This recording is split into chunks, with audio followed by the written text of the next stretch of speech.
Sin más, les dejo a Javier Milei, autor de diversos libros como El retorno al sendero de la decadencia argentina, ojalá ahora no se llame de la chilena, Maquinita, Infleta de Valuta, Política económica contrarreloj, lecturas de economía en tiempos de kirchnerismo. Él es economista, jefe de la Fundación Acordar, es miembro del B20, cumbre que reúne a importantes líderes gubernamentales y empresariales para dialogar sobre los temas más relevantes del G20 en el contexto global. También es miembro del Grupo de Política Económica del Comité Nacional de la Cámara de Comercio Internacional. Es asesor del G20 en el diseño de políticas económicas y miembro del World Economic Forum. Démosle un gran aplauso a Javier Milei.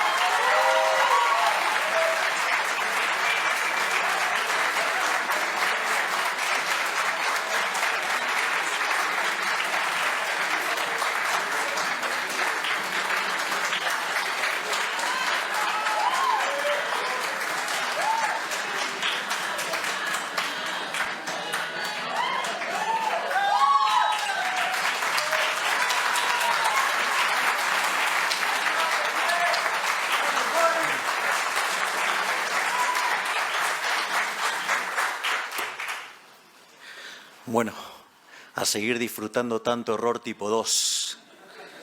Para aquellos que no conozcan las reflexiones, el error tipo 1 es cuando uno hace todo bien y le sale mal. El error tipo 2 es cuando uno hace todo mal y le sale bien.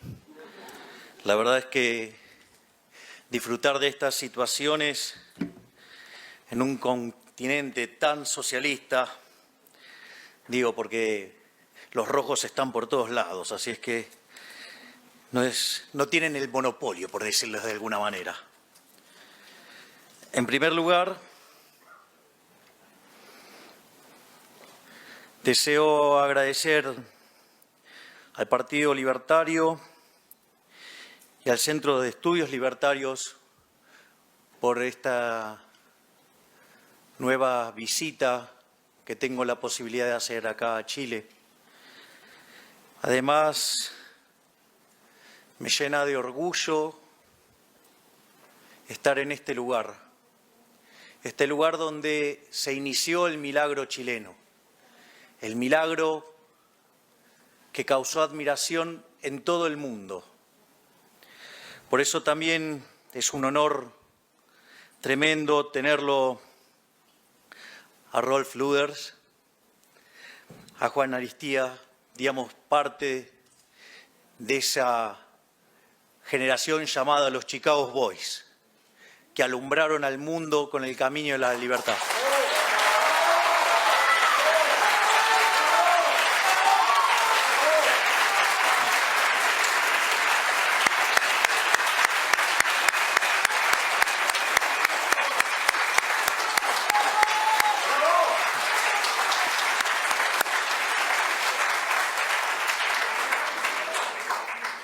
Y también deseo darles las gracias a ustedes por seguir permitiéndome disfrutar tanto error tipo 2. La charla que yo voy a dar hoy básicamente tiene que ver con la superioridad moral del capitalismo. La realidad es que el socialismo, en todos los lugares donde se aplicó, fue un desastre. Fue un fracaso en lo económico, fue un fracaso en lo social, fue un fracaso en lo cultural y además ese sistema asesino se cargó la vida de 150 millones de seres humanos. Entonces, la pregunta es, ¿cómo puede ser que todavía haya gente que defienda los valores del socialismo? Hayek decía que si los socialistas supieran de economía, no serían socialistas. La realidad es que, desde mi punto de vista, nosotros los que defendemos la economía de libre empresa, digamos, somos superiores no solo en lo cuantitativo, sino que somos superiores en lo moral y somos superiores en lo estético. Ahora, bueno, no se rían, es cierto. A ver, les voy a hacer un planteo muy simple. Digamos, ahora son los momentos en que me empiezo a correr del libreto. Esto es la parte inestable. Digamos, en algún momento quizás vuelva con algún otro shock. A ver, fíjense lo que eran los autos que tenían los rusos. Tenían el Lada. Era como si fuera el Fiat 1600, pero versión más fea. Es decir, como que estaba arruinada con ganas. Y además funcionaba mal. Y tenían una camioneta que era, la Lada también era espantosa. Y en Rumania producían el Dacia, que era como el Renault 12, pero también versión más fea. Y del otro lado, ¿qué teníamos? Teníamos el Rolls Royce, teníamos el Bentley, si estábamos un poquito más humildes. Sí, teníamos Ferrari, Lamborghini, Maserati. Digamos, muchachos, ¿qué parte, digamos, no queda clara? Es más, yo, digamos, suelo contar que por cuestiones de trabajo me ha tocado ir a países de la ex Unión Soviética. Y ustedes no saben lo que eran esos edificios. Eran cuadrados, oscuros, sin ventanas, ¿sí? Es más, era todo un desafío intentar ir al baño. Sí, se ríen porque no tuvieron que ir. ¿Y qué había del otro lado para ver? Fíjense, las Torres Gemelas, hasta que un loco intentó, digamos, las tiró, digamos, el Guggenheim. Miren lo que es la ciudad de Nueva York, el edificio Plancha, la ópera, ¿no? Digamos, el edificio Chrysler, ¿sí? Digamos, todo belleza, todo prosperidad. Entonces, es más, fíjense, digamos, o sea, yo todavía no descubrí a nadie que, digamos, o sea, se quiera ir de Estados Unidos a Cuba. Sin embargo, los cubanos se enfrentan hasta los tiburones con tal de salir de ese sistema. Es más, la única forma de ver algo lindo en Cuba es yendo para atrás. Digo, porque hoy, digamos, los edificios parecen un queso gruyère. Entonces, digo, y después, digamos, uno tiene que decir, no, bueno, pero no, Cuba nunca fue un país rico. ¡Mentira! Era el más rico de la región. De hecho, el otro día me contaba un amigo que recibía visitas, tenía familiares cubanos, que llegaban a Buenos Aires, y Argentina era un país próspero, y se quejaban, no, pero acá no tenés esto, acá no tenés lo otro, lo odiaban. Es decir, entonces, claramente, digamos, somos superiores estéticamente, sin lugar a dudas. Es decir, si lo quieren poner un poquito más áspero, miren a las chicas feminazis y compárenlas con las de Hooter.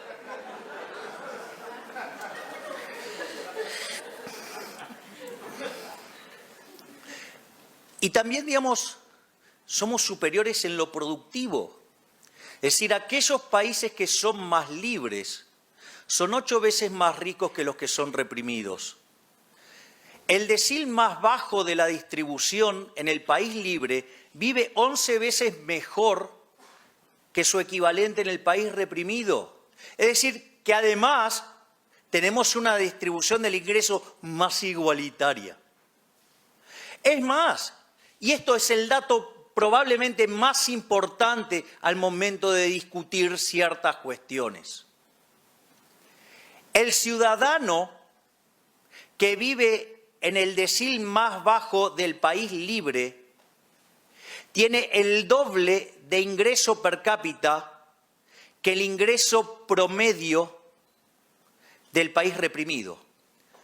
Dado que, además, la distribución del ingreso lleva un formato que se conoce como log normal o chi cuadrado, o también conocida como distribución Pareto, es decir, donde la mediana está por debajo de la media, quiere decir, en términos prácticos, que entre el 75 y el 80% de la población vive con menos que el ingreso promedio.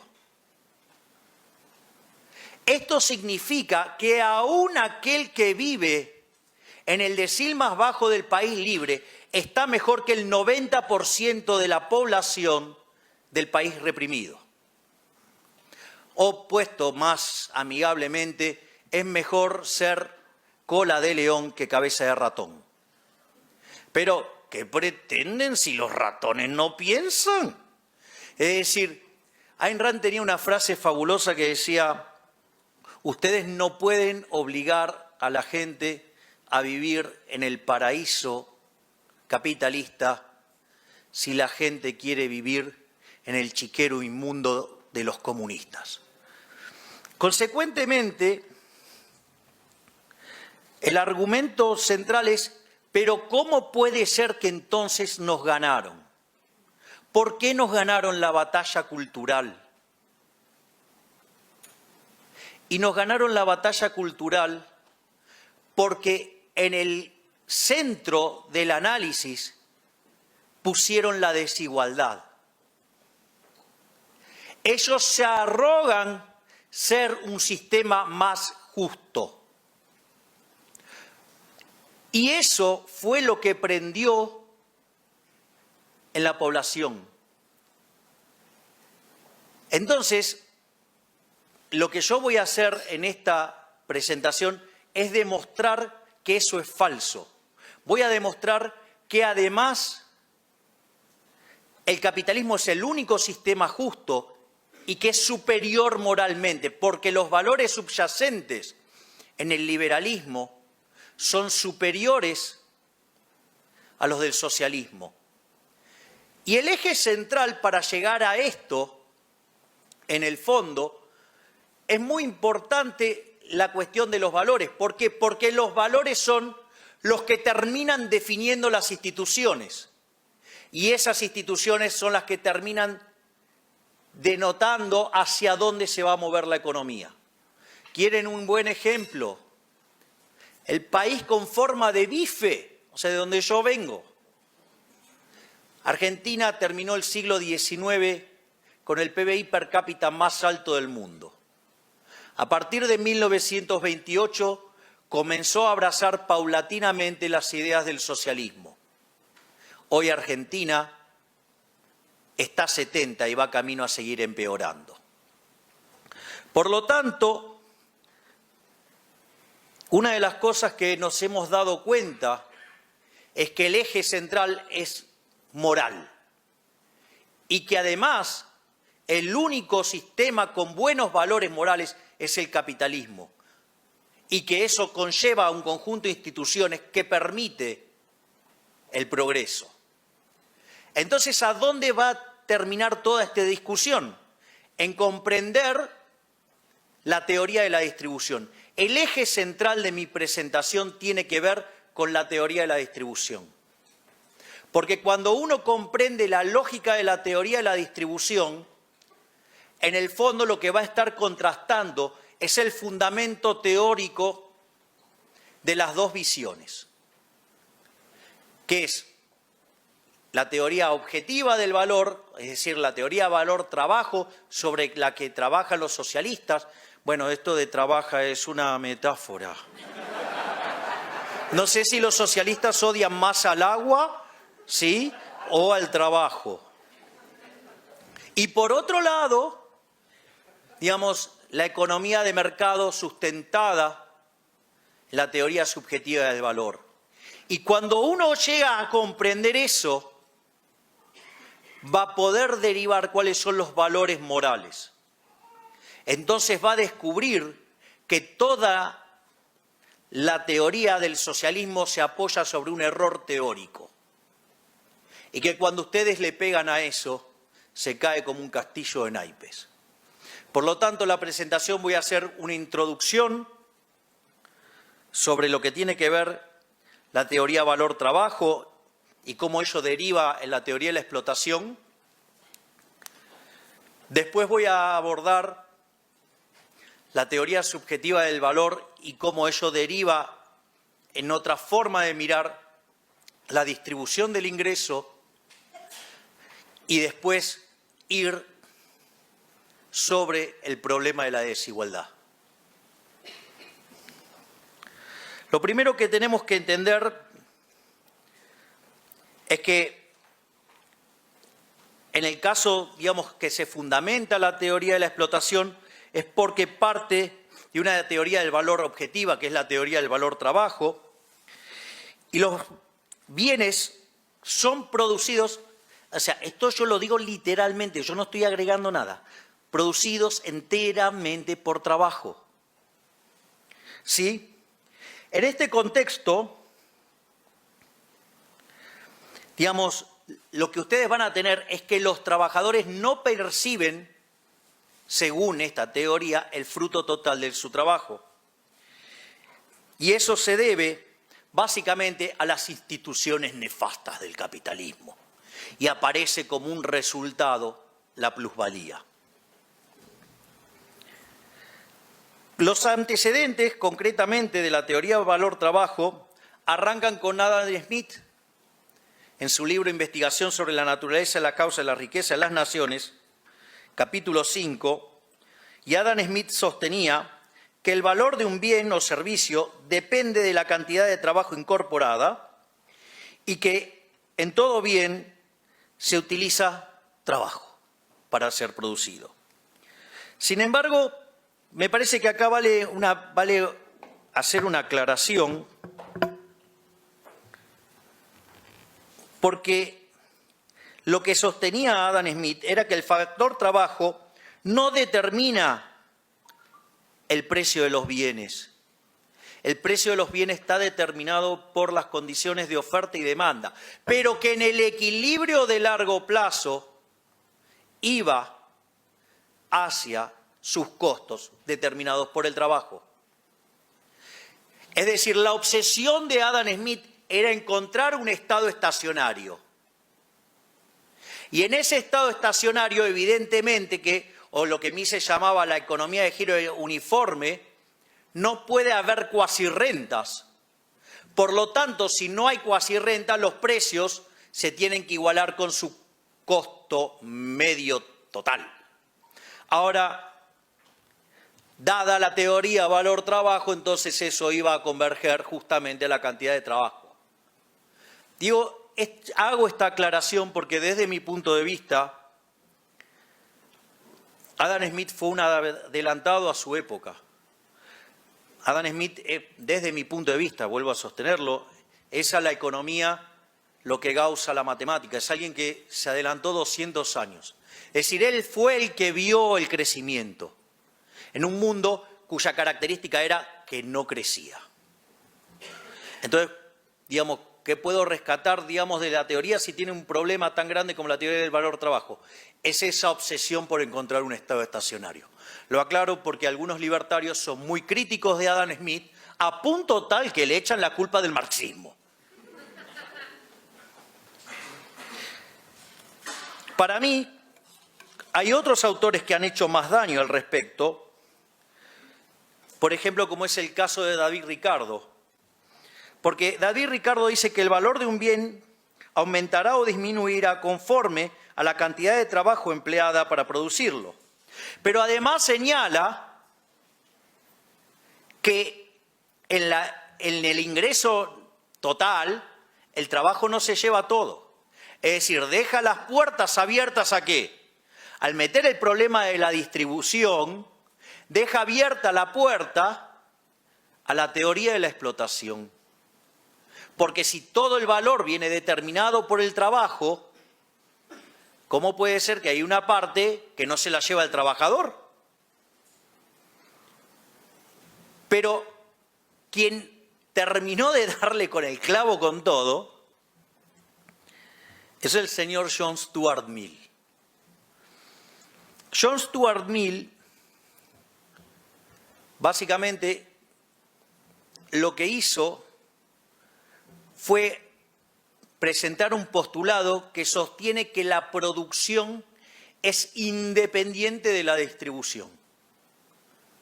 Por lo tanto, ustedes podían producir y después, de forma independiente, distribuirlo.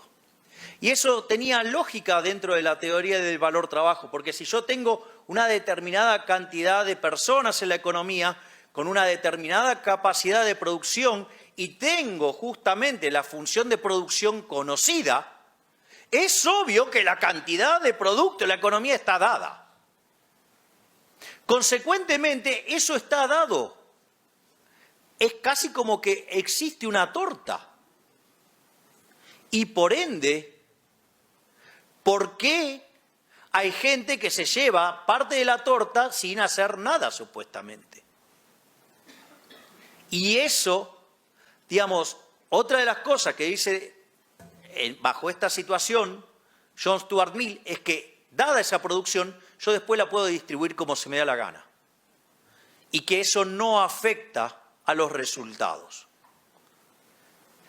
Claramente, todos esos elementos fueron lo que dieron lugar a las ideas socialistas, o las alimentaron en gran forma. Una de las aportaciones que quiero presentar, por ejemplo, porque después ustedes las van a escuchar regularmente, entonces es bueno saber de dónde viene. Es decir, es bueno saber de dónde viene el olor a excremento. Digo, como verán, estoy haciendo un esfuerzo por ser polite. Del otro lado de la cordillera diría, es para saber de dónde viene el olor a mierda. Uno de los autores es Sismondi, y fíjense esto, dice que el libre mercado implica concentración, es decir, pocos ricos, muchos pobres y cada vez menos ricos y cada vez más pobres. Además señala que el capitalismo va hacia una crisis de sobreproducción. Es decir, ya digamos el señor Malthus, que escribió después que Adam Smith, ya hablaba de este problema y hablaba de los problemas de demanda efectiva, levantado por un alto impresentable en el año 1936, llamado John M. Keynes. Y todos saben que sé que se llama Maynard de segundo nombre, pero le digo John M. Keynes y se imaginarán por qué. Digo, tiene que ver con el olor. Y entonces, ¿cuál era la propuesta? Era regular y controlar el progreso. Digo, si es casi amigo de los luditas, ¿no? Es decir, nunca se pusieron a pensar, digo, estas contradicciones que tienen los socialistas, ¿no? O sea, digo, esto venía más adelante, pero voy a decir ahora. ¿Vieron no, el tema de la explotación, la explotación? Cuando ustedes miran el progreso tecnológico, ¿cuál es la característica del progreso tecnológico? No, más cosas no me entran acá. ¿No? Sí, sí, y llévate esto también porque voy a hacer macana seguro, porque es todo vidrio. Entonces, ustedes se pusieron a pensar que cada vez que uno hace un progreso tecnológico, ahorra trabajo. Es decir, los empresarios que tanto acosan y explotan a los trabajadores, sucede que hacen mejoras tecnológicas que ahorran trabajo. Es decir, ahora sucede que tenemos un conjunto de empresarios bajo el capitalismo que son, digamos, algo así como masoquistas. Es decir, tienen la capacidad de explotar y no lo hacen. Y después encima los tildan de malos. O sea, tienen esas inconsistencias. Odian el progreso tecnológico. ¿Por qué odian el progreso tecnológico? Porque les derrumba su inmunda teoría valor-trabajo. ¿Ok? Entonces, digamos, son amigos de los luditas, ¿no? Digamos, en honor a Lud, ¿no? Que fue y rompió la máquina porque se había quedado sin laburo. Ahora, fíjense esto. Fíjense que cuando arrancó la revolución industrial, y cerca del año 1800, para ser exacto, en 1810, el mundo alcanzó una población de 1.000 millones de habitantes. Hoy viven 7.250 millones de seres humanos. Si los luditas tuvieran razón y que el progreso tecnológico genera desempleo, ¿alguien se puso a hacer la cuenta que da que el 87,5% estaría desempleado? Es decir, si ustedes quieren combatir a los zurdos asquerosos, hagan como decía Friedman, primero los datos. Vamos a otro de estos impresentables, el señor Proudhon. Decía, la propiedad es una estafa. Los ricos tienen propiedad a expensas de los pobres. Y esto lo que hace es menoscabar los derechos naturales de los pobres, que son la libertad, la igualdad y la seguridad. ¿Les suena? No pueden ser libres porque son pobres. Es decir, ¿y cómo lo quieren arreglar? Robándole al capitalista. ¿Sí? Ahora digo, yo nunca, conocí que un delito diera derecho a otro delito, ¿no? Es decir, si A le roba a B, B no tiene por qué robarle a C, ¿no? Y si en realidad le robó, encontremos las formas para que eso se compense, si verdaderamente es un robo. Y por último, dentro de estos precursores del socialismo, está de moda en el país con forma de bife. El colectivo está sobre el individuo. El Estado debe tomar a su cargo la producción y distribución en favor del bienestar. Esa experiencia se conoció, ¿no? Fueron todos los países de la órbita soviética, fueron un desastre, fueron todos pobres. Fíjense, hasta teniendo la misma población, con la misma cultura, con los mismos valores, el desastre que causó el socialismo. Miren lo que era la Alemania capitalista y lo que era la Alemania comunista. Es decir, la canción Libre tiene que ver con alguien que se quiso ir de la Alemania comunista. Cuando dice, con su amor por banderas se marchó, cantando una canción, marchaba tan feliz que no escuchó la voz que le llamó, le dijo, ¡alto! ¿Sí? Entonces, y tendido en el suelo se quedó, sonriendo y sin hablar. Es decir, y cuando dice que de su pecho flores rojas carmesí brotaban sin cesar, lo habían matado a tiros. Pero para que tengan idea. Pero el muro en realidad, el socialismo perdió esa batalla en 1961 cuando se empezó a construir el muro.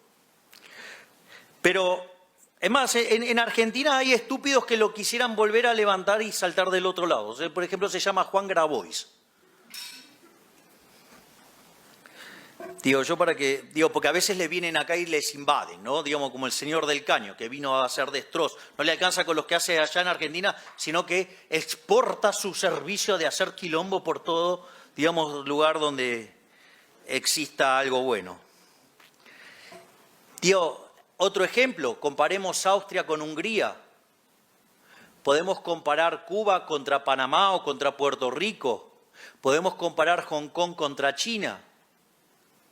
Podemos comparar Corea del Norte contra Corea del Sur. Es decir, en todos los lugares donde se implementó esta idea, fracasó. Por eso cada día me gusta más el último libro de Friedrich von Hayek, La fatal arrogancia. Es decir, fallaron y siempre es porque el otro fue tonto. O como, por ejemplo, hizo el gobierno de Macri, el kirchnerismo falló en el socialismo porque eran chorros. Entonces, como ellos eran honestos, iba a funcionar. Y fue un desastre. Fue tal desastre que volvieron los chorros. Sí, ustedes se ríen porque están de este lado de la cordillera.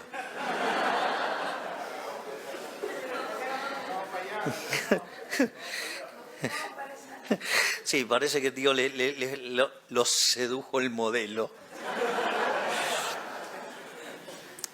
Entonces vamos ahora con lo que es la teoría de la explotación de Rothbertus. ¿Por qué es importante esto? Porque a esto después Marx hace 6 mejoras y esto es con lo cual nos viven atosigando esta gente. Lo primero es, por favor, ténganlo bien en claro. Solo son bienes aquellos que se producen con trabajo. O sea, los bienes de la naturaleza no existen. Es decir, si utilizan capital, no existen. Si usan el tiempo, tampoco existen. No, porque ustedes, por ejemplo, el vino, ¿no? Tiene la misma cantidad de trabajo, pero según el tiempo, vale distinto.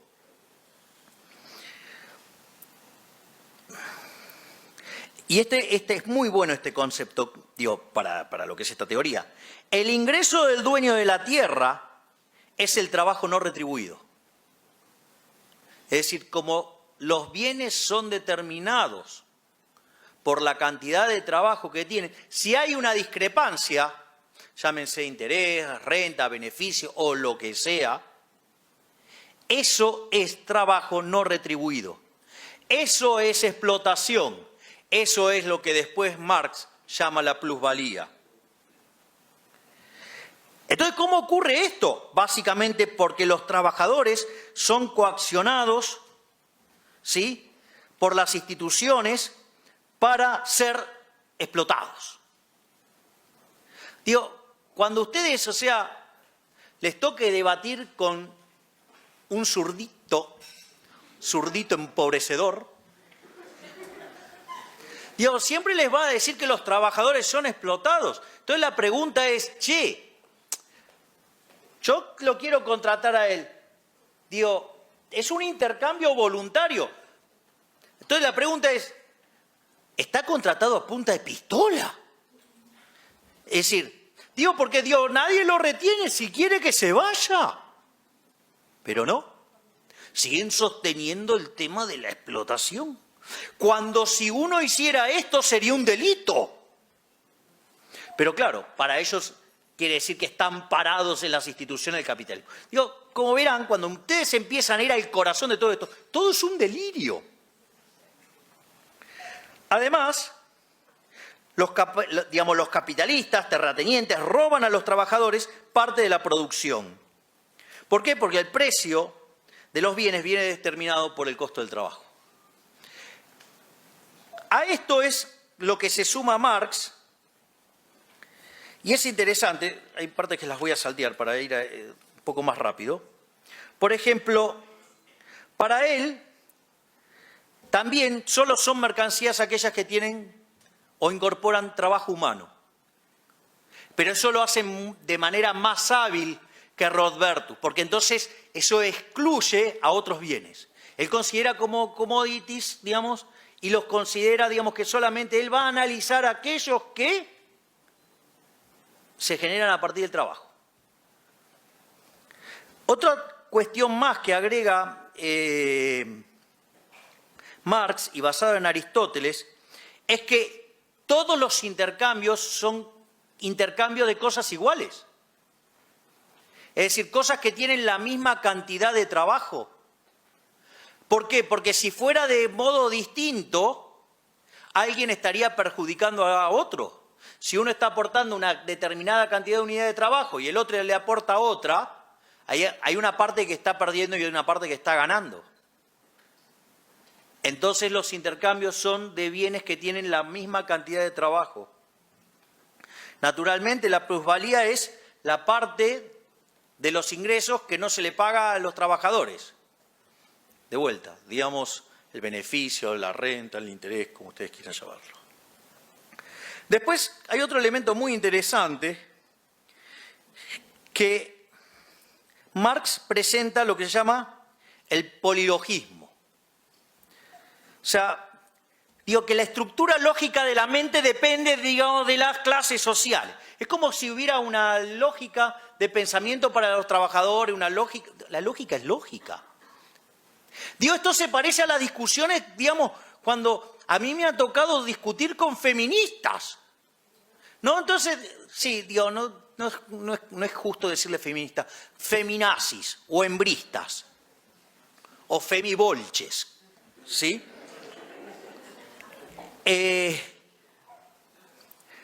Usted le está explicando que 2 más 2 es 4 y que está diciendo que es 500 y está mal. Entonces uno lo acusan de machista. No, no, digamos, soy mujer, no me podés criticar y decirme que estás mal. O sea, una locura.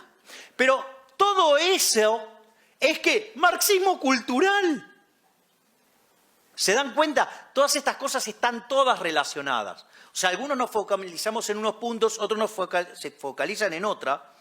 Pero, es decir, no hay, digamos, o sea, no hay... Por ejemplo, en Argentina la Universidad de Buenos Aires tiene un curso de economía feminista. Es decir, ¿acaso la teoría subjetiva del valor, tal cual la desarrolló Menger, hay una versión para mujeres y una versión para hombres? Digo, la utilidad marginal, digamos, cambia, digamos, en el curso de hombres o del curso de mujeres. Y ustedes se dan cuenta en la locura en la que estamos viviendo, ¿no? Pero lo más interesante es que Marx, ¿por qué usa el polilogismo? Porque en realidad, si usted lo criticaba, era un maldito burgués. Es decir, o adhería a su teoría, o usted era un maldito burgués. Es interesante que él se arrogue la representación de los trabajadores, y ahora sí voy a evitar los eufemismos, un hijo de remil puta que en toda su vida jamás trabajó. Es decir, era un vago. Es decir, ese señor primero vivió del padre. Cuando el padre se cansó de mantenerlo, se casó con una mujer, obviamente acaudalada, y vivía de la mujer. Era tan hijo de puta que le hizo un hijo a la empleada doméstica. Es decir, además tenía empleada doméstica. Y le hizo un hijo, el cual después se lo reconoció Engels. Que además, otro que decía pelear por los trabajadores, y no, digamos, era un empresario. Ustedes se dan cuenta, digamos, en la locura que vivimos. O sea, yo quiero que tomen conciencia de las inconsistencias que tienen estos chairos, dirían en México. No sé cómo le dicen acá. ¿Cómo? Chanta. Ah, bueno. Entonces, esto nos da lugar a las críticas de la teoría de explotación y de Rothbard y de Marx. Primer punto, es falso que todos los bienes solo se producen con trabajo. Digamos, no solo ingresa el trabajo, también está el capital y también está el tiempo. Claro, capital, digamos, en trabajo podemos hablar de capital humano. Es muy interesante. Voy a tomarte el punto y lo voy a... Seguramente lo conociste a Hirofumi Usawa y también a Gary Becker y obviamente a George Stigler. Digamos que después de que Robert Solow desarrolla el modelo de crecimiento en el año 56, en el año 57 intenta testearlo empíricamente y solamente explica del crecimiento 15%. En la Universidad de Chicago, Stigler sugiere, ¿sí?, que el modelo fallaba porque no incorporaba el capital humano. La parte microeconómica la desarrolla Gary Becker, la parte macro la desarrolla Hirofumi Usawa. Eso es interesante porque muchos años más tarde, en 1989, paradójicamente, economistas del MIT como Gregory Mankiw, David Romer y David Weil descubren que 70 puntos porcentuales del crecimiento son explicados por el capital humano. Y ahora les voy a dar un ejemplo, digamos, total, digamos, venimos, es un poco caótico, pero es divertido para jugar con esto de la igualdad. Está claro entonces que el capital humano es un elemento determinante y crucial en el crecimiento económico. El capital humano tiene dos dimensiones, una que tiene que ver con comer y otra que tiene que ver con la educación o aprendizaje. Naturalmente, si todos somos distintos, tenemos inteligencia distinta, eso va a significar que al capital humano que podemos acceder es distinto. Y eso sería una fuente de desigualdad. Fíjense lo que sería el problema de igualdad de oportunidades.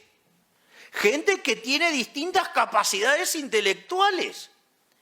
Un calvario para el socialista. Imagínense, ¿dónde están las igualdades de oportunidades? ¿Cómo arreglaría esto el socialista? Una cosa que podría hacer es poner un chip en la cabeza de la gente. Y cada uno de aquellos que puede generar un pensamiento por encima del coeficiente de intelectual promedio es castigado con una descarga eléctrica. Por lo tanto, digamos, eso que busca hacer que los pensamientos, para que estén todos iguales, vayan al nivel de igualdad. ¿Qué es lo que pasa cuando ustedes hacen eso bajando a lo del extremo? El promedio cae. Por lo tanto, ahora necesitan nuevos chips, digamos, y empezar a hacer la descarga cada vez más fuerte para que vaya sobre cada vez niveles de inteligencia más bajos. Cuando ustedes siguen con este proceso, el resultado final, ¿cuál es? La inteligencia máxima de esa economía es la del más tonto. Por ende, esa economía se hunde. Digo, bien socialista. Digo, también pasó en Argentina, digamos, con el gobierno de Macri. Es decir, teníamos un jefe de gabinete con un auténtico socialista con síndrome de Procusto. Hoy lo dije, un economista se puso muy incómodo con esto. Por lo tanto, lo voy a repetir. El señor Procusto, que vivía en Grecia, era un socialista porque estaba obsesionado con que todos fueran iguales. Era un buenista, era un igualitarista. No sé qué otro nombre usan por acá, pero digo, estos que son fanáticos de la igualdad. Entonces, ¿qué hacía? Invitaba a personas a la casa, de a uno, los invitaba a cenar y les daba para escabiarse de novela. No sé cómo se dice emborracharse acá, digamos, versión slang, pero digamos, lo ponía borracho. Entonces, claro, como quedaba tan borracho y quedaba así como afectado, lo invitaba a quedarse a dormir. Entonces le daba una cama. Si ese hombre era más alto que las dimensiones de la cama, le cortaba las piernas y si era necesario la cabeza. No, se llama Procusto. Y esto, digamos, se llama síndrome Procusto, que es algo que padecen todos los socialistas. Si era más ancho, le cortaba los brazos. Si era más corto, lo estiraba. Es decir, era un asesino, era un sanguinario. ¿Y acaso no son los pésimos resultados que genera el socialismo? Si no les gusta la de Procusto, tengo una que es muchísimo más contundente, es un poquito más subida de tono, que es que los socialistas son el club de los penes cortos. Porque ¿quién va a reclamar el pene promedio? El que la tiene chiquita, el que la tiene grande no pide amputación. Por eso son tan resentidos.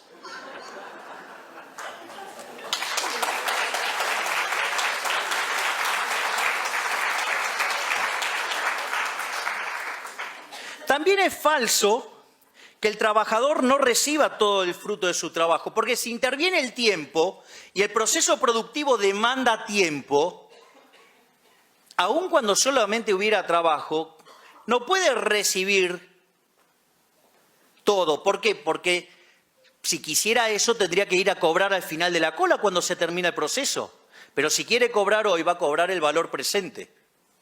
Por ende, digamos, la presencia del tiempo, digamos, juega un efecto fundamental. Por otro lado, digamos, esta teoría tiene un problema de circularidad. Es decir, sucede que el valor del trabajo es el que determina el valor de los bienes. Entonces la pregunta es, ¿qué es lo que determina el valor de trabajo? El valor de los bienes. Es circular, no tiene solución. Obviamente, que acá es la parte más interesante, es donde empiezan a aparecer las cosas más interesantes, es que en realidad los bienes no valen por la cantidad de trabajo que tienen, no valen por cuestiones objetivas. Justamente toda la revolución de Menger, de Gibbons y de Walras tiene que ver con la teoría subjetiva del valor. Las cosas valen en función de las preferencias de los agentes. Es decir, una persona, un individuo ve un bien y proyecta sobre ese bien y lo valoriza en función de lo que puede hacer. Es más, ustedes el mismo bien en un contexto puede valer algo y en otro no. Hoy un vaso de agua les da lo mismo, pero si estuvieran en medio del desierto, cambia radicalmente. Digo, y no pasa solo con eso. Yo me acuerdo la primera vez que en mi vida escuché el disco Let It Bleed de los Rolling Stones de 1969. Me pareció inmundo. Terminé de escucharlo y lo devolví a la disquería. Dije, ¿cómo puede vender semejante porquería? Hoy es uno de los que más me gusta. ¿Está claro? O sea, aún la misma persona, con el mismo bien, en condiciones que aparentemente parecidas o iguales, hasta cambian las preferencias. Es decir, y esto también lleva a que entonces lo que determina el valor son las preferencias y la escasez. Vean lo ridícula que es la teoría del valor trabajo o algo asimilable, por ejemplo, que implique sumar costos. Primer punto. ¿Alguien se dio cuenta que si los precios quedaran determinados por el solo hecho de sumar costos, no hay quiebras? Porque en el fondo, digamos, se determinan los precios desde ese lugar. Por lo tanto, no tendría por qué haber quiebras. Sin embargo, descuento, en el mundo real hay quiebras. O sea, es una muestra, digamos, de que claramente esta teoría es una estupidez. Pero otra cosa que también es importante, es falso que uno intercambie cosas del mismo valor. Justamente los intercambios surgen porque la valoración subjetiva de los bienes involucrados en el intercambio son distintas. Es más, son opuestas. Es decir, el que vende lo valora menos que el que lo va a comprar y viceversa. Por eso tienen lugar los intercambios. Si no, no tendrían lugar. Es decir, fíjense que si las cosas fueran como dicen los marxistas, casi no habría intercambios. No por nada, digamos, cuando ustedes miran los supermercados, digamos, de los países socialistas están vacíos. Entonces,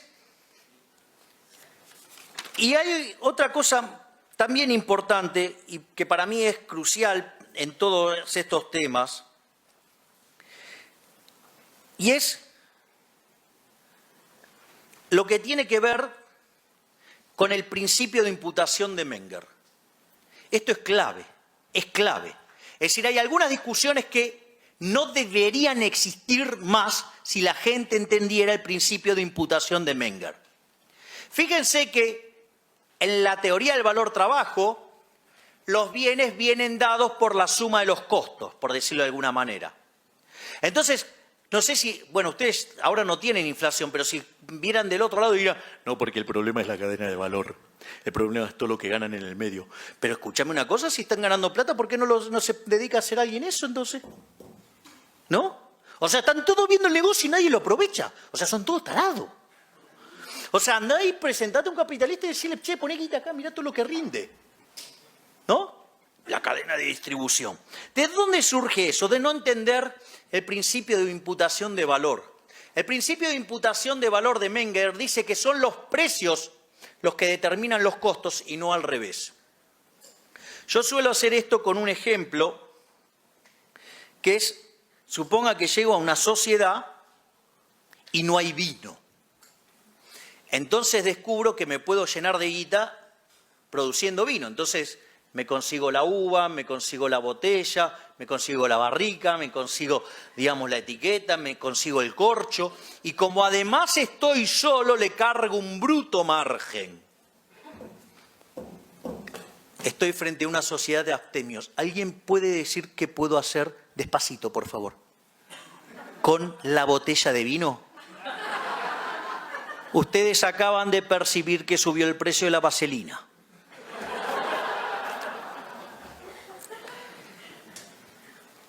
Es decir, entonces, claramente los precios vienen determinados por las preferencias y la escasez.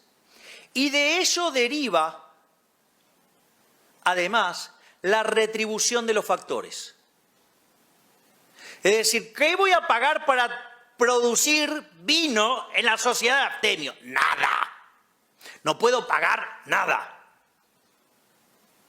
De ahí que cuando uno hace un curso de microeconomía, dice que, por ejemplo, el salario es el valor del producto marginal del trabajo, que viene a ser el precio multiplicado por la productividad marginal de trabajo. Es decir, que ingresa dentro del precio las preferencias, la escasez y además la productividad. Es decir, que si ustedes le pegan a un producto que es escaso, que todo el mundo lo quiere, y además tienen productividad, se llenaron de guita.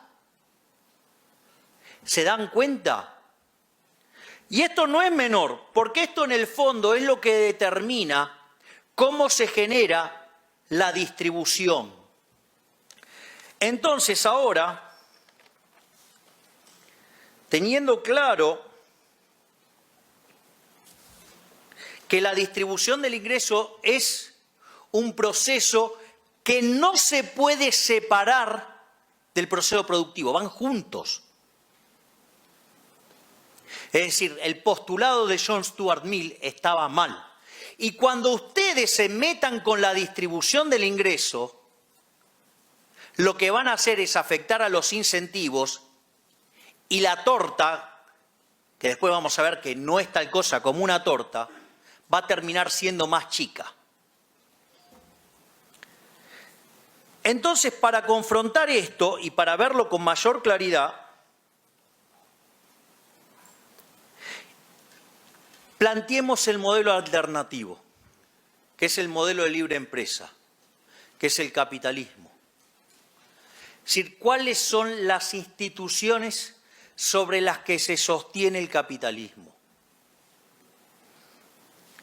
Las instituciones básicamente son 5. La primera institución es la propiedad privada.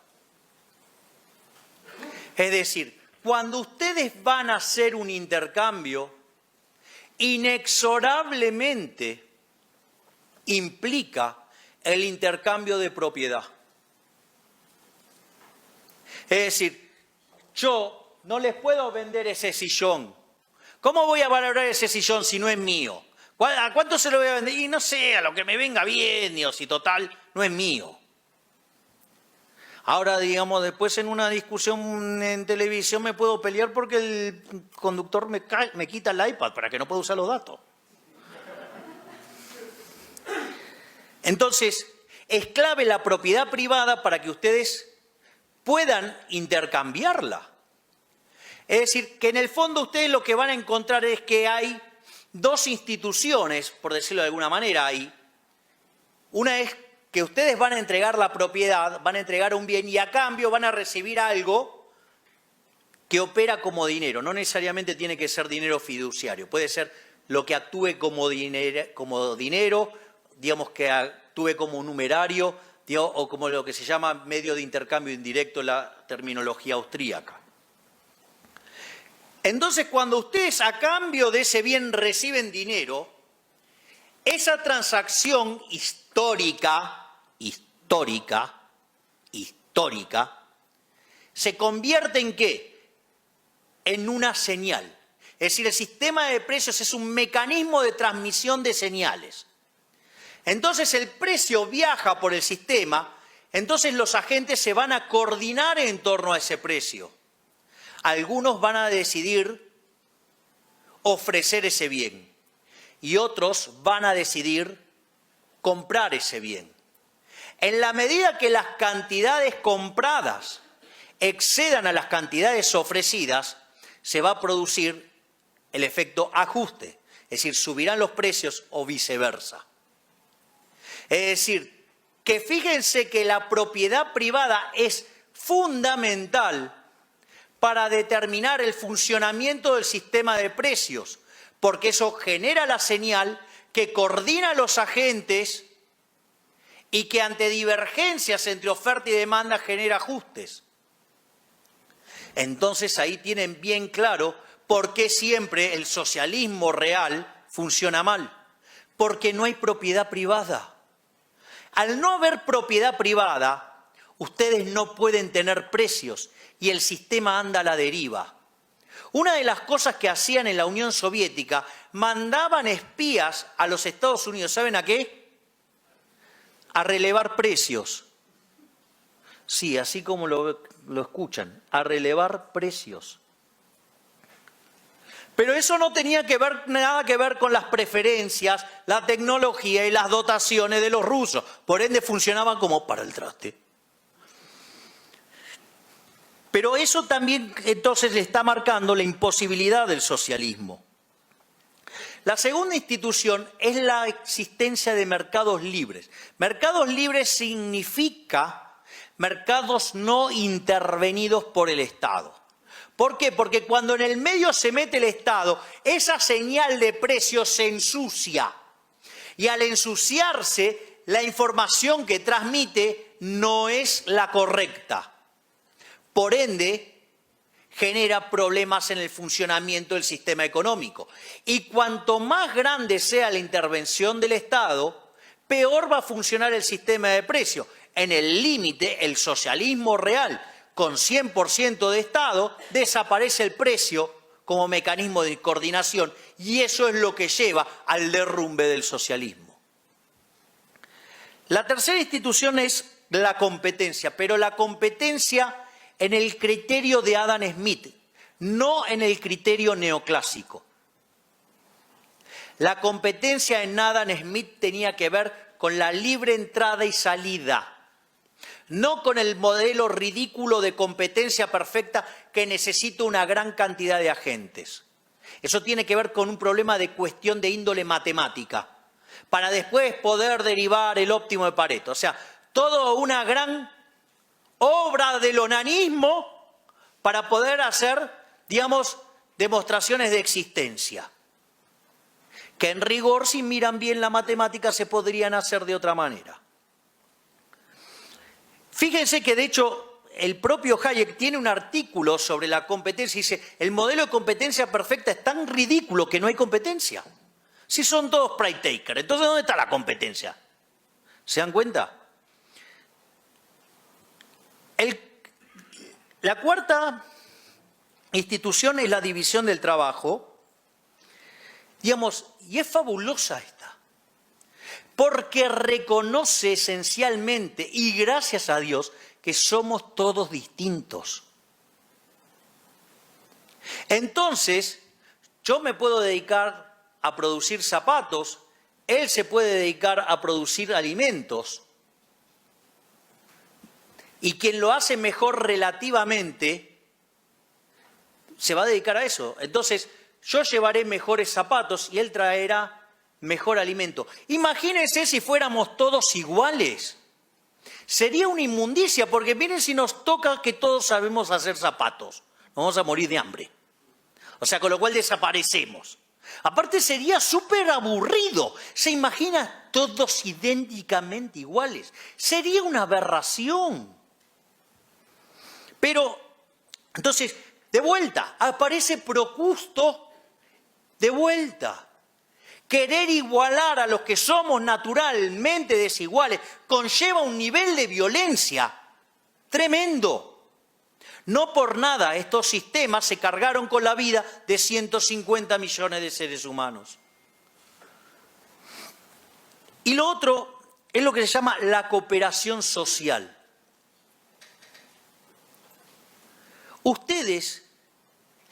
en la economía de mercado solamente pueden ser exitosos sirviendo al prójimo con bienes de calidad a un mejor precio. Yo lo puedo odiar a él, literalmente, lo detesto, pero no lo puedo ni ver, pero lo tengo que tratar bien. ¿Por qué? Porque si no me compra mis zapatos, me voy a morir de hambre. De ahí que Montesquieu decía, donde entra el mercado las costumbres son dulces. O como dijera Bastiat, donde entra el mercado no entran las balas. ¿Quieren una aplicación interesante? La Comunidad Económica Europea. ¿Cómo hicieron para terminar con tanta violencia? Un mercado común. Los obligaron a comercializar. Entonces, cuando ustedes viven del comercio, inexorablemente conduce a la paz. Es más, es profundamente irritante cuando los zurdos dicen, porque ustedes defienden la teoría del derrame. ¡Bullshit! Desafío al que quiera que encuentre en la literatura liberal alguna parte donde se hable del derrame.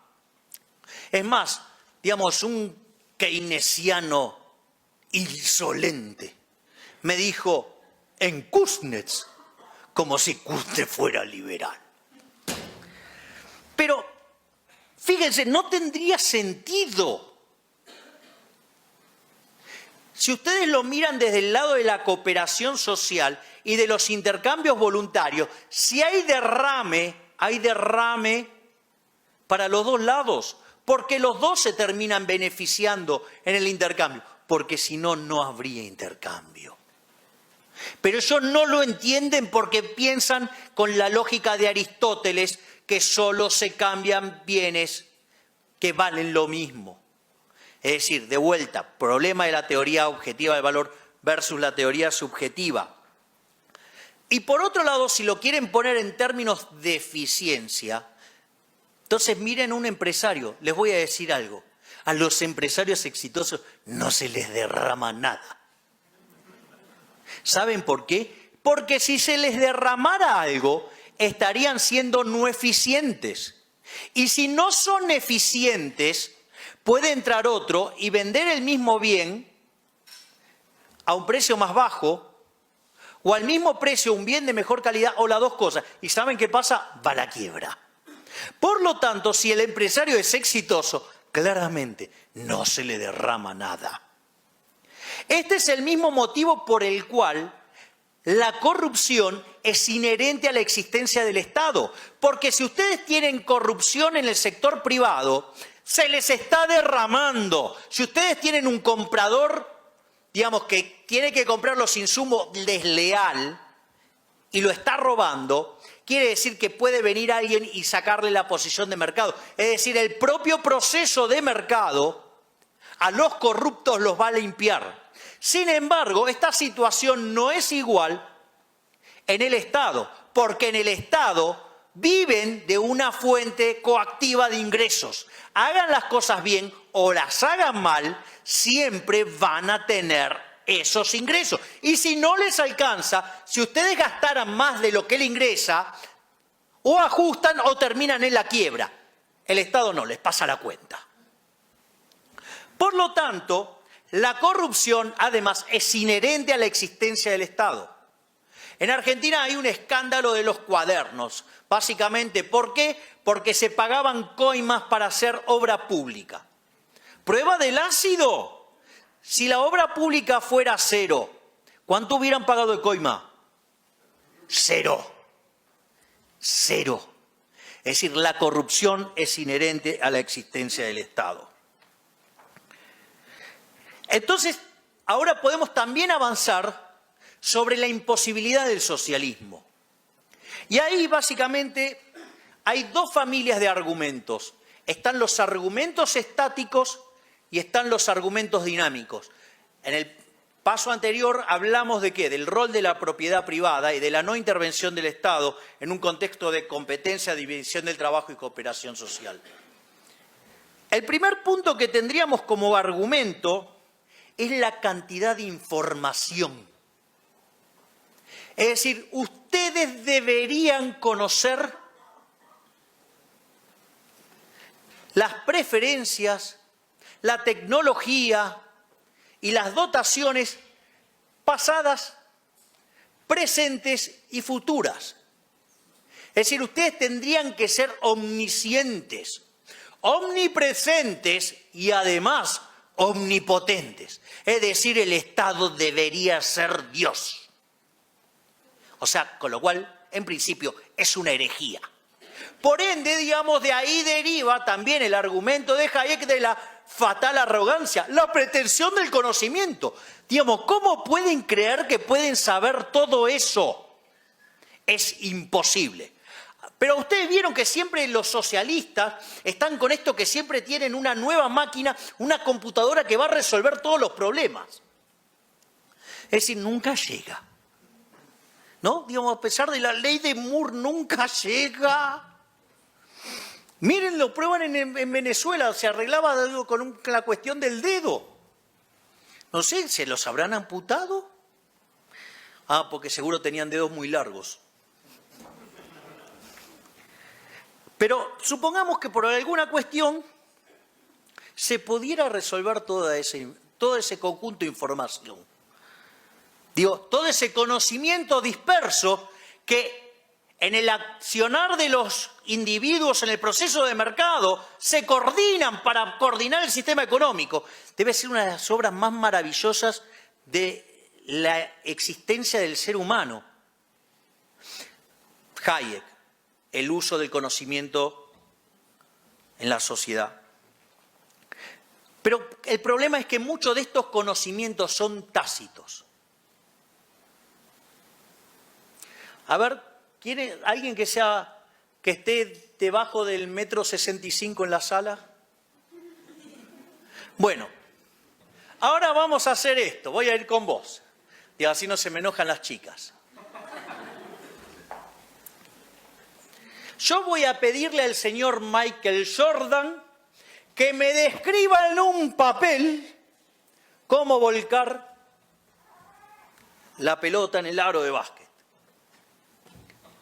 Si yo te la doy esa descripción de cómo hace, ¿podrías hacerlo?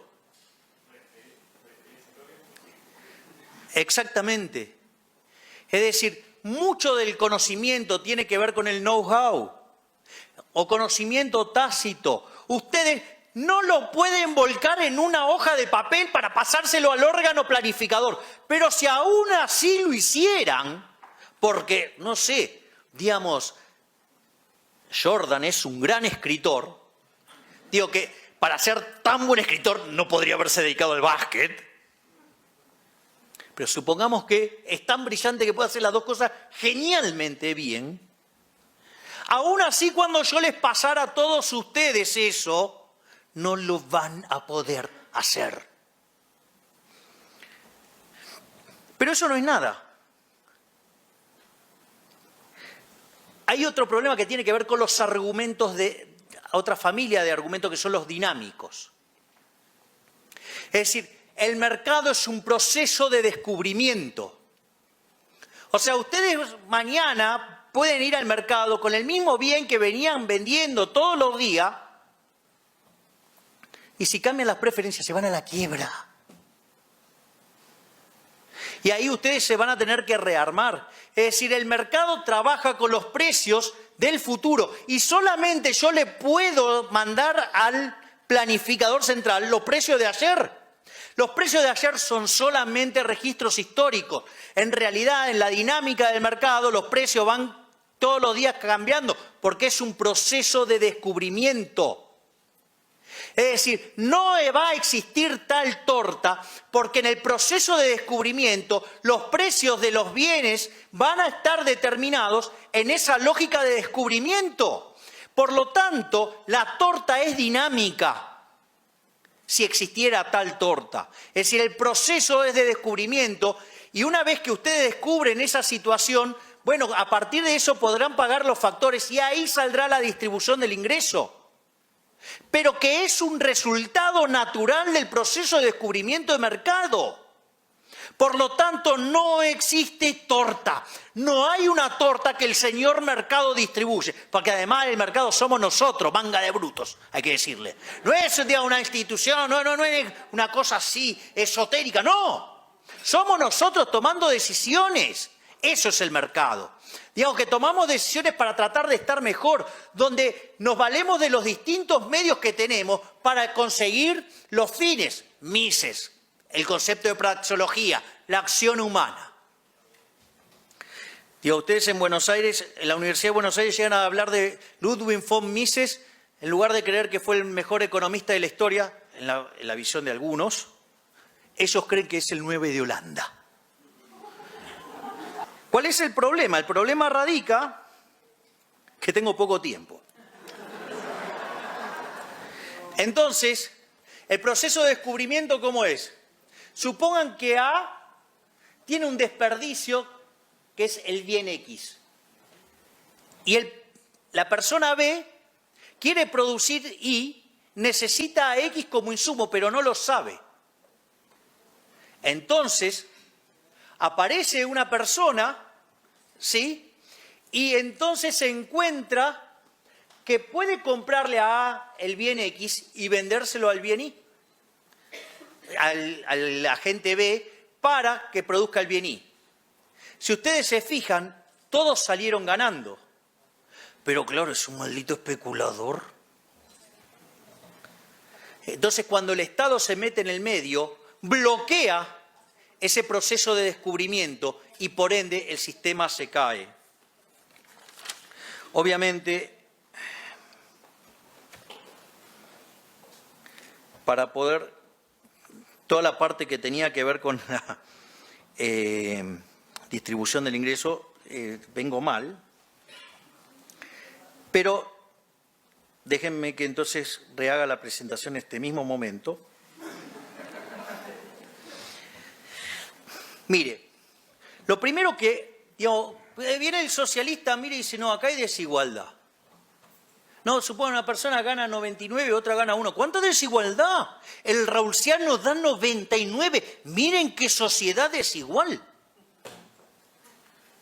Lo primero es, che, ¿se te ocurrió mirar qué hay atrás de ese 99 y de ese 1? Porque sucede que el que gana 99 se rompió el lomo laburando, se la pasa laburando todo el día, y el otro gana 1 solamente a partir de la cantidad de sangre en uña, fruto de rascarse. Por lo tanto, ¿alguien podría decir que eso es injusto? Si ustedes le sacaran 49 al que se rompe el lomo laburando para dárselo al que se rasca, sí, igualaron ahí. ¿Y al otro día qué va a hacer el que labura? Va a decir, escúchame, si laburo, me llevo 50. Y si no laburo, me llevo 50. Y no laburo. Entonces, ¿cuánto va a tener? Digamos, me dedico como el otro a rascarme para que me midan la cantidad de sangre en uña. ¿A cuánto cae la producción? A 1 más 1, 2. ¿Se dan cuenta? Afecta a los incentivos. Por ende, se cae. La otra cuestión que es importante es si esos intercambios fueron fruto de intercambios voluntarios. Yo siempre suelo usar dos ejemplos. Digo, bueno, miren, ustedes llegan a España y hay un peticito así que la rompe toda, jugando al fútbol, se llama Messi.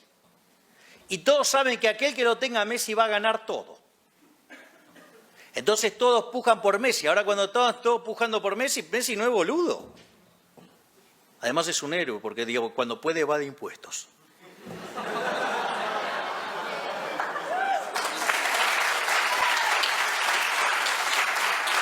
Entonces, en ese contexto, Messi dice, bueno, yo quiero el equivalente de la recaudación de 2 estadios. O sea, cada vez que el Barcelona juega de local se la quiere llevar toda.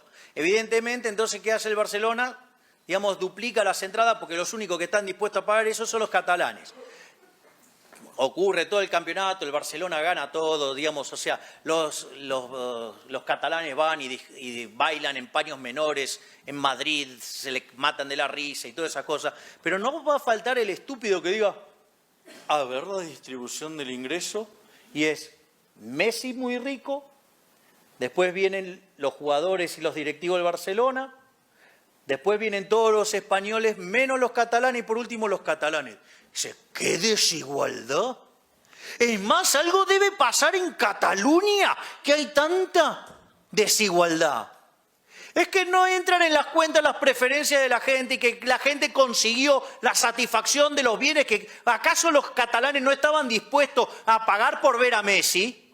¿No les parece ahora que es una herejía querer sacarle el fruto de su trabajo a Messi para dárselo a los catalanes? Si los catalanes ya lograron lo que querían. Y Messi, como genera un producto que tiene mucho valor y además es tremendamente productivo, se llenó de guita. Se llama teoría de las superestrellas.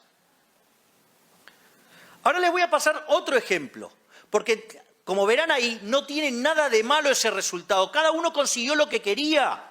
Todos los intercambios fueron voluntarios. Y quejarse de eso es de hijo de puta. Es de envidioso. Entonces, hablando de envidia y gente hija de puta, mala gente, les voy a contar un ejemplo. Voy a tomar un colectivo, o sea, un bus, con mi amiga Cristina Elizabeth.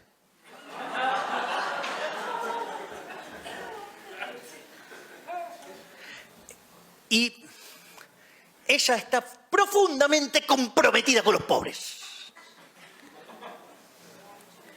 Y con el igualitarismo. Y con el todos, todas y todes.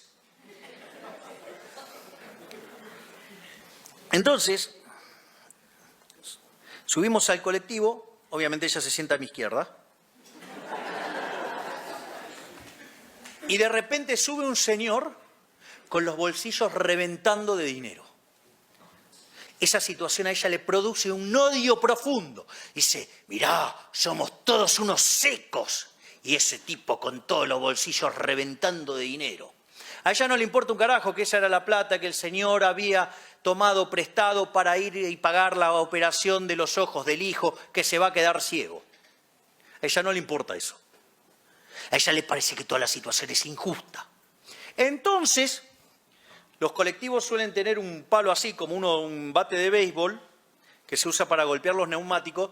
Entonces va, se le pone al lado del señor y le pone el palo en la cara y le dice, mira, escúchame una cosa. O me das todo tu dinero o te rompo la cabeza a palazos. El señor dice, bueno, si yo decido no darle el dinero, me va a romper la cabeza a palazos, me va a sacar el dinero, por lo tanto prefiero quedarme con cabeza y volver a intentar tratar de salvarle los ojos a mi hijo. Por lo tanto, ¿qué es lo que hace? Le da el dinero. Suponiendo que la señora Cristina Elizabeth no se gaste esa plata en carteras, no se la gaste en joyas, no se la gaste en zapatos de suela roja que se venden en Nueva York, pero ella se los hace pintar de negro, por lo tanto lo tiene que pagar 6 cifras, disculpen, en dólares. Que tampoco, digamos, o sea, se dedica al negocio hotelero y que lo hace llenar por una aerolínea del Estado. Estoy muy creativo hoy, discúlpenme. Digo, porque no puedo entender cómo puedo tener una amiga tan inmoral. Entonces va y lo distribuye igualitariamente entre todos los que están en el colectivo. ¿Alguien podría decir que esta segunda sociedad es más justa que la primera? No, porque hubo un acto de violencia. Es decir, está presente el problema de la envidia. Le produce envidia, le produce odio, es resentida. Le roba el dinero, así hay un robo. ¿Ok? Y después hay un trato desigual, porque a uno le sacó el dinero y a los otros les regaló. Es decir, que cuando ustedes van al fondo de la justicia social es injusta. Cuando ustedes le vengan a hablar de la justicia social, ustedes le deberían preguntar, ¿vos estás a favor del robo? No, me decía hoy el economista de hoy. No estoy a favor del robo, pero los impuestos son buenos. Es que hablar de impuestos buenos, digo, impuestos óptimos, es como, miren, ustedes, o sea, ¿están de acuerdo con la vida? ¿Está bien que la gente, dejar vivir a la gente? Digamos, el respeto irrestricto del proyecto de vida del prójimo. Y sí, ¿Está bien matar a la gente? No. Bueno, digamos, el impuesto óptimo es como que existe un nivel de tortura óptima. Una locura. Entonces, digamos, lo primero que hay que entender es que los impuestos son un robo porque no los pagan voluntariamente. Si ustedes no los pagan, van presos. Miren, Al Capone para mí era un héroe, ¿no? Porque básicamente vino un malparido de la poltrona y prohibió a la gente tomar alcohol. ¿Qué hizo Al Capone? Dijo, hay gente que quiere tomar alcohol y hay gente que lo podría producir y no puede.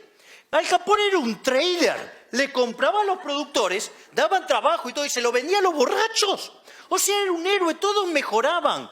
¿Cuál era el problema? El problema es que existía un pelotudo llamado Elliot Ness que lo perseguía y hacía que el negocio fuera riesgoso. Por ende, los retornos eran altos y obviamente atraía gente pesada que resolvía los temas a los tiros. Por lo tanto, al pobre Al Capone lo acusaban de traficante cuando era un mero trader.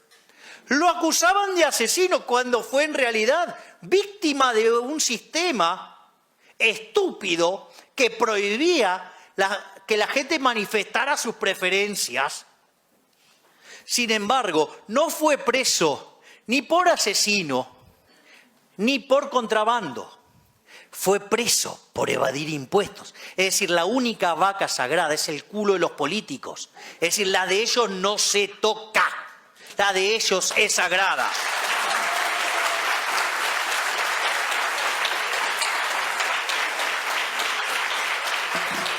Por lo tanto, para ir cerrando la presentación, lo que quiero manifestar es, por un lado, ustedes tienen los valores del socialismo. Es la envidia, el odio, el resentimiento, el robo, el trato desigual frente a la ley y sobre todas las cosas el asesinato. Porque ese sistema de mierda nunca se aplicó por voluntad de la gente. Salvo algunos involucionados como los que viven en la parte sur del continente, más para este lado. Y del otro lado, ¿qué tenemos?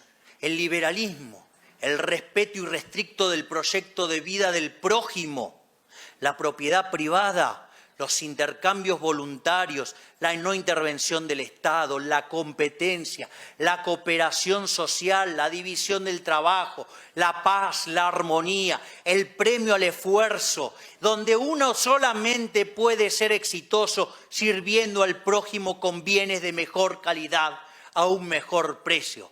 Es decir, la diferencia de los valores morales son enormes. ¡Esos son una mierda! Y nosotros representamos los mejores valores que se podría pedir de un ser humano. Y eso después se traduce en instituciones. Por eso las instituciones de valores morales de mierda se traducen en fracasos económicos colosales. Y por otro lado,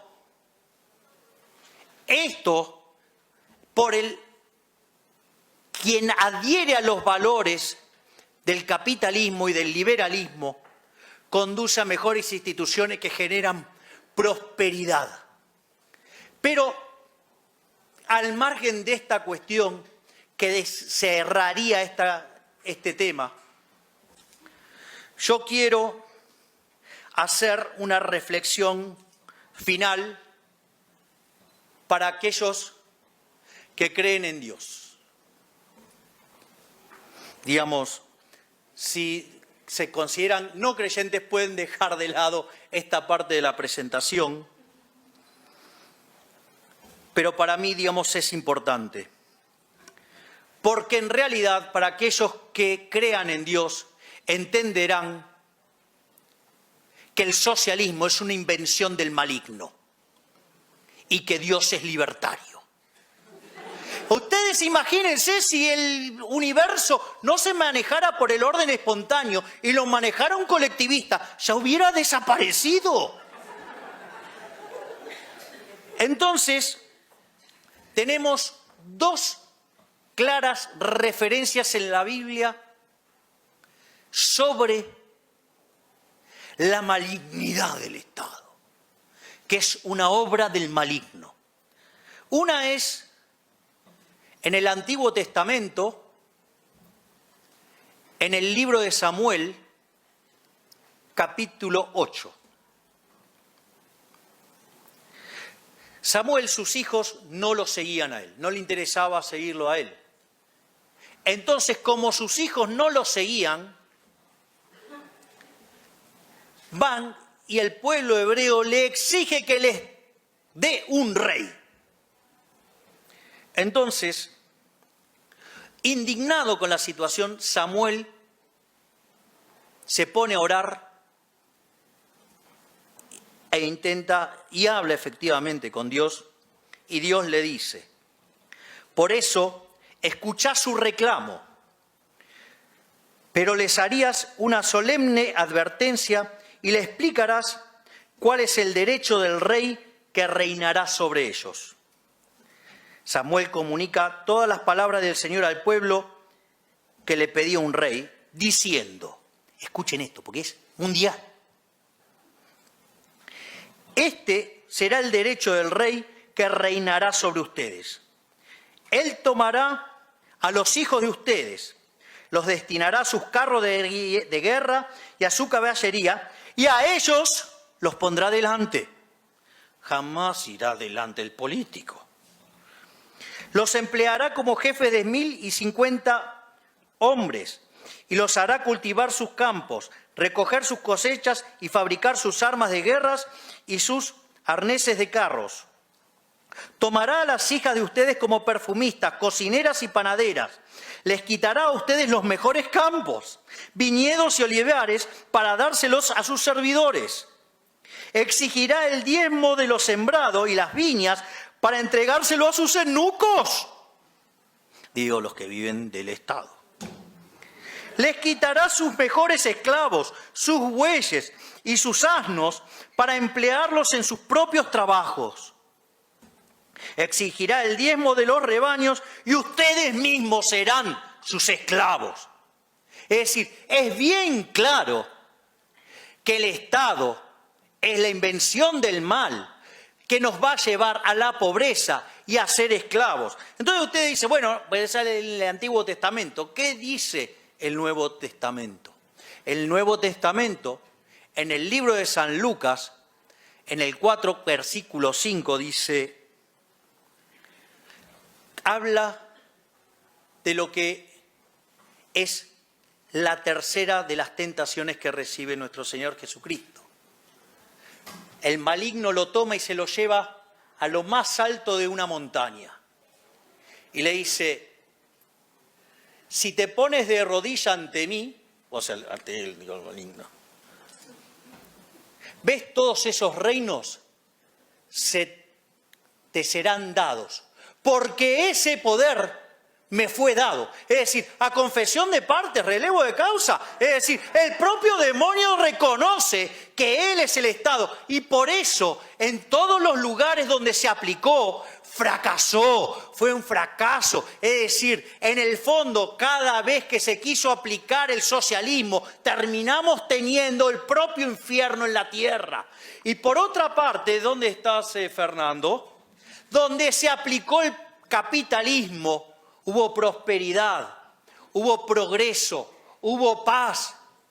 Y es por eso que yo quiero agradecerle a ustedes, Chicago Boys, porque ustedes han sido el brazo de Dios, han traído a Chile las ideas del libre mercado, ustedes trajeron prosperidad, ustedes fueron un ejemplo del mundo. Gracias, gracias, gracias.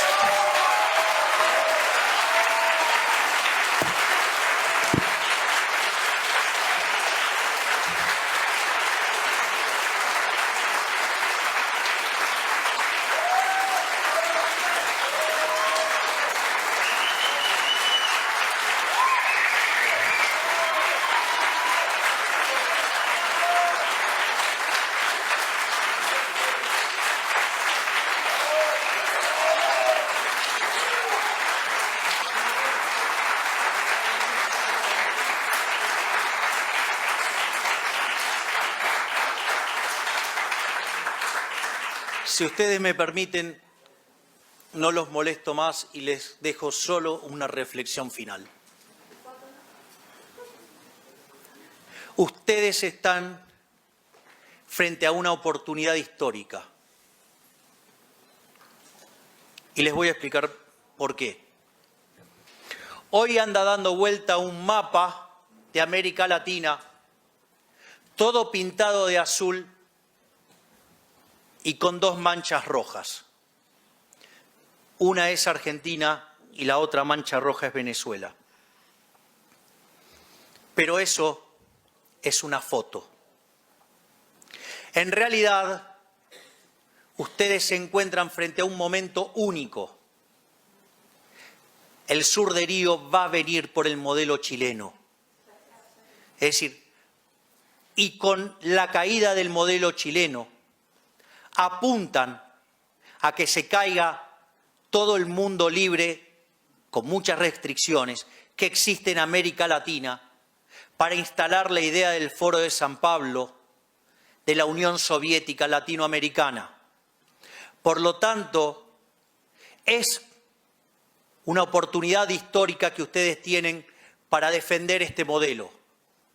Recuerden que este modelo no solo es más productivo, no solo es superior estéticamente, sino que además es superior moralmente. La madre de todas las batallas es acá en Chile y es necesario del esfuerzo de todos los libertarios venir y contribuir y poner el hombro en esta batalla, porque si no el socialismo se va a llevar puesta a toda América Latina. Así que fuerza y ¡viva la libertad, carajo!